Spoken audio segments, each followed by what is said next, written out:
What? What? You are retiring? The Knicks are a week, less than a week. Regular season, it's a week actually from now. October 22nd. New York versus Cleveland. We thought we had a backup point guard. Maybe we still do in Tyler Kolek. We'll talk about that in a second. Not right now, in a second. But you got to be with me here, right? You guys got to be just as shocked as I am. Now that he's retiring, the Knicks are put in this situation because they thought they had their roster finalized. They don't have to say it. Nobody had to say it. I've reported on it for weeks. You guys read it for weeks. We all understand where it is. They were going to make a trade. They were going to make a trade. They were going to keep Malcolm Brogdon and Landry Shamet on this team for their win now roster to go after the championship. We know that. It's a guarantee. They were going to do it. But Malcolm Brogdon said, you know what? I'm retiring. Now, that changes things. Because now who's fighting for that roster spot? Now 3 players becomes 2. Now it's Landry Shamet and Garrison Mathews. Now think to yourself here. Brogdon, okay. Even with Brogdon, I was kind of iffy because you're talking about the 10th or 11th player on the team. Even with that, Brogdon, I understand. Veteran presence. Now, no Brogdon, Shamet, or Garrison. Is it worth trading a Dadiet or a Kolek in order to give yourself one of those 2 players or both of those players? Because essentially, one player is going to make the roster now. And I think after this, after everything that's been announced, given how close we are to the regular season, the Knicks don't really even have time to pivot here. They have to make roster decisions by 5 p.m. Saturday. So they can't even pivot in the way they want to pivot given the timing here. So the only decision that I see them making, keeping Landry Shamet, bye-bye Garrison Mathews, not because he can't shoot, he can. It's just his defense. And you're not trading one of the young players to make room for Garrison Mathews. Shout out to Fred Katz. Knicks were in a spot where they needed to make a move. Key word there, guys. Needed to make a move. To keep Brogdon and one of Shamet or Mathews. You see why I wanted to review this? Malcolm Brogdon was set. Read that again. The Knicks were in a spot where they needed to make a move to keep Brogdon and one of. You see how he referenced that and phrased that? That's a very key thing. Brogdon was set. It was between Shamet and Garrison Mathews. Now, Brogdon's gone. Now they can make a move to keep both Shamet and Mathews, or they can hold on to their young guys and dump no one and still retain one of the 2. And shout out to James L. Edwards with The Athletic for also confirming what the Knicks' next move is going to be after Brogdon announced his retirement. According to Edwards, as for the Knicks, Brogdon's retirement plans puts the franchise in an interesting position with opening night rosters needing to be finalized this weekend. Per league sources, the Knicks were strongly considering creating another roster spot via trade in order to keep 2 of Brogdon, Landry Shamet, and Garrison Mathews. It's possible now that the Knicks will sign either Shamet, who appears to be the front runner, or Mathews, and no longer try to open up a roster spot via trading one of their young players. End of the bench pieces. It's still also possible that the Knicks will try to keep both veterans as their pursuit of an NBA championship begins next week. And that right there is going to be the move. It has to be the move. It doesn't make sense. It didn't even really make sense before with Brogdon and Shamet because we're talking about the 10th or 11th player in the rotation and we're giving up a young asset in the process. But here's what's worse than that. Based on all the reporting that I've reviewed and that I've seen, given that New York has to attach assets to move any young Knicks player, the Knicks will likely not make a trade anymore. Landry Shamet will make this team. chemistry matters.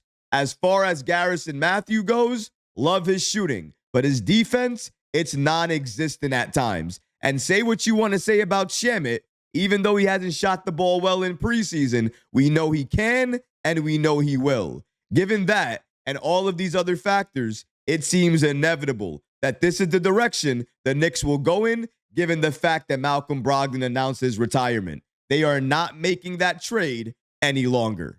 If I have to give up a young player and I have to attach assets in the same process to get rid of a player to open up a roster spot, I am less interested in making that trade. Now, with Malcolm Brogdon retiring, that choice really is very easy.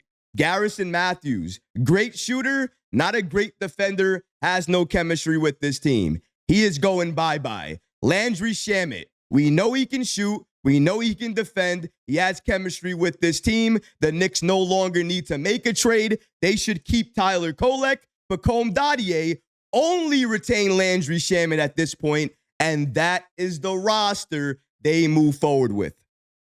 I am never on this planet attaching more assets just to create a roster spot for the 11th player in the rotation. No. That doesn't make any sense.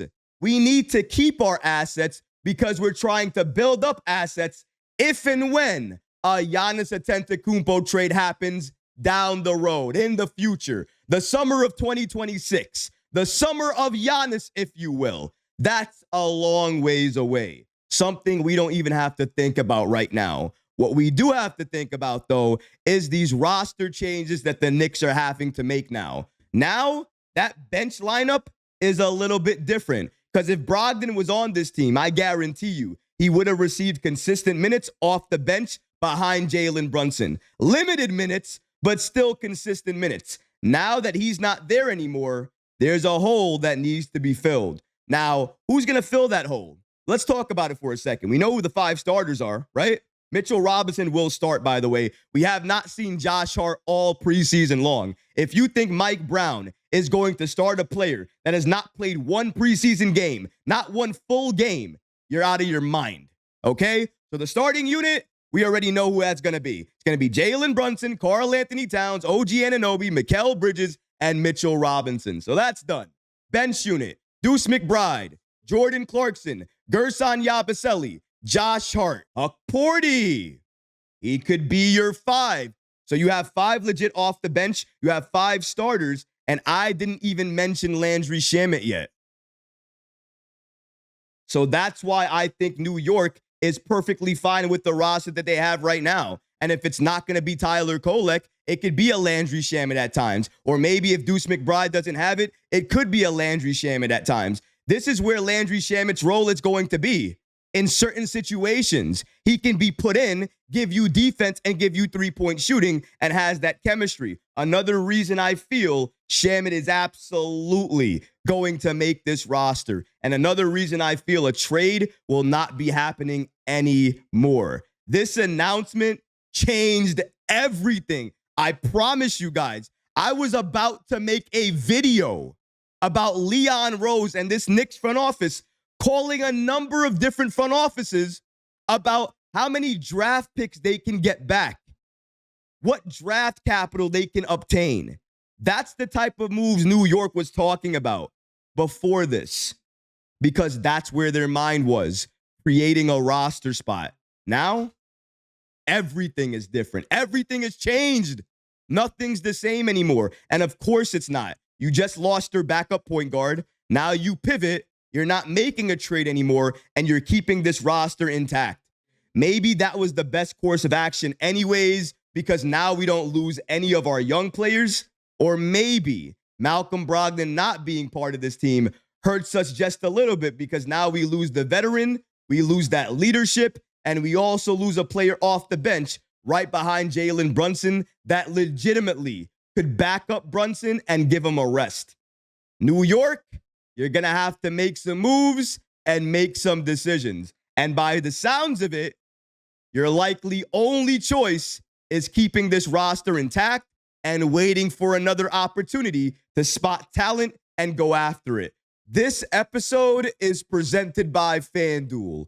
Shout out to channel sponsor FanDuel, America's #1 sportsbook, for giving us this updated information and these latest odds on who's going to win opening night between the New York Knicks and the Cleveland Cavaliers. And as you can see here, albeit slight, the New York Knicks are the favorites come opening night to win that game against the Cleveland Cavaliers. You can see this from the money line. The Knicks are a -166 and the Cavaliers are a +140.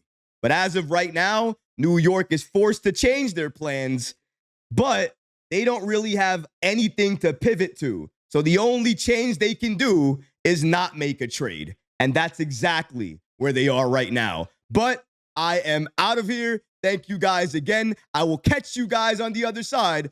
Peace and love.